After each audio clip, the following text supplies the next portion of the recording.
And so in those days, motion pictures would start at 8:30 in the morning and would go on and on and on for the full day. And I would sit there for the full day seeing movies and coming home just in time, um, as if I had been in school all day.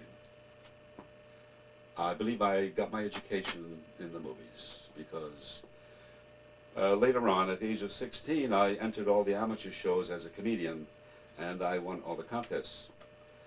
And I did very poorly in school, but I was very well liked. I was the class clown, and they would say, "Leave him alone. He's funny. He's harmless." And I would gradually graduate because I was harmless and I was charming. That was a long time ago, and so the war started, and I became a soldier under duress. I told everybody, I said, "I'm not angry at anybody. Why should I go?" At any rate, I went like everybody else, and World War II, and I desperately wanted to act and to perform.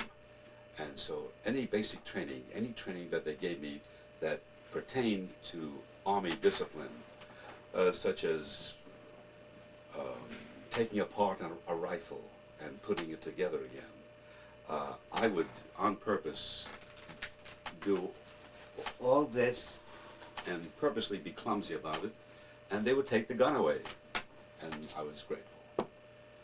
And then they figured, well, he can't be too reliable in the front, so let's send him to school.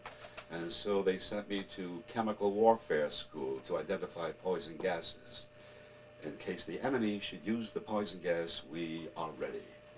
And so I was given the duty of teaching other soldiers how to wear a gas mask, which was quite boring, and everybody's waiting to use the gas. We never did, except on ourselves to experiment. Finally, we got through with that, and still bucking to entertain. And at night, while going to school and going through the marches and all that, I would volunteer and entertain the officers and my own barracks. And again, they would say, "Leave him alone, he's a funny guy, he's harmless," and so on. And gradually, I did achieve my ambition. We went overseas to England, France, Germany, and I formed a show of 14-piece orchestra, 7 artists, magician, tap dancer, comedian, singer, and so on. And we traveled, and we did rather well. My children have asked me, were you near the front? Did you fight? I said, yes, I fought, and I still had to go. But we would be 20 miles away from the front. People would come in, the soldiers who were fighting would be brought in for relief of 24 hours, and we would entertain them before they would go back again. So I believe I've done my duty, and I don't feel guilty about anything of that sort. And I was honorably discharged, and went into show business and traveled throughout the country and a few cities too. 1965 took me back to Germany, where I did 65 shows in 66 days for the American forces.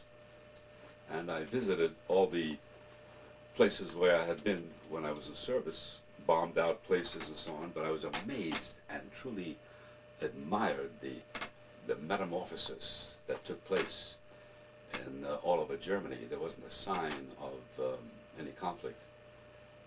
And in a way I was a little jealous, because I saw machinery and artistic manufacturing objects that were honed as simple as door hinges and doorknobs that were better than ours. So I complimented progress and life itself. Well, sir, as years went by and as I got older and working nightclubs for 30 years, things changed. Nightclubs turned into discotheques, spinning lights, rock and roll, colorful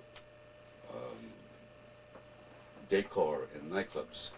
The orchestras were out of work. They dismissed the orchestras, and recordings were played, and artificial music, electronic music, and so on. All the chorus girls have disappeared. The performers would disappeared. I disappeared from nightclubs because either they closed up or they burned down. Burned down on purpose, of course, to get the insurance, probably. I saw the handwriting on the wall at the late stage, and I said to myself, this is ridiculous, struggling like this, doing one show a week instead of booking solid for 2 weeks in a row at nightclubs, Canada, Texas, Chicago, and so on. I'm beginning to cry now because I became a different person.